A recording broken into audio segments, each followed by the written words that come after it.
Well, hi everybody, welcome to the Bumblecast, our weekend review. You can see the Itchy Pug getting some FaceTime there.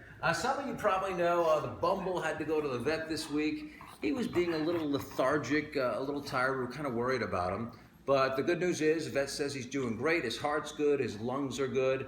However, he does have a urinary tract infection. What else is new? There's always some part of the Bumblesnot's body that's infected. Usually it's his ears or his eyes or his nose. Urinary tract infection, that's a pretty common one too, I hate to say. There's always some part of you that needs some kind of medicine, huh, Snot? He's doing good though. He's been very energetic since we got him back, so we're encouraged, and he's on antibiotics now, so that's a great news.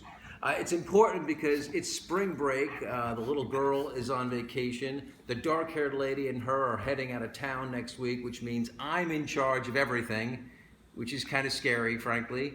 The dark-haired lady's got this long list of instructions for me, all prepared to make sure I properly take care of this group. I actually took a couple days off from work because it's quite a chore, to be honest with you. So I'm going to be busy next week. You won't see me on TV. I'll be here taking care of you and the other guys. So I got to deal with that. A lot going on in the news. The big story this week here in Southern California, Tesla unveiled its new electric car. People actually camped out overnight for this car. I talked to a guy in Pasadena. He camped out for 2 days waiting for this car. He hadn't even seen it yet, but they unveiled it, and it's pretty cool looking. If you're into electric cars or any kind of cars, Tesla makes some beautiful cars, and this new one is actually somewhat affordable. It starts at $35,000. But then you get like government rebates from the feds and the state of California, which could bring the price down to like $25,000. That makes it pretty reasonable, you know, for a lot of people. It has a range of about 215 miles, so that's pretty cool. And that was big news here in Southern California. Our movie this week is Quentin Tarantino's The Hateful Eight. It is a very, very long movie. It's bloody, it's gory, superfluous gore is what I would say. And all of his movies usually are pretty bad in terms of the gore.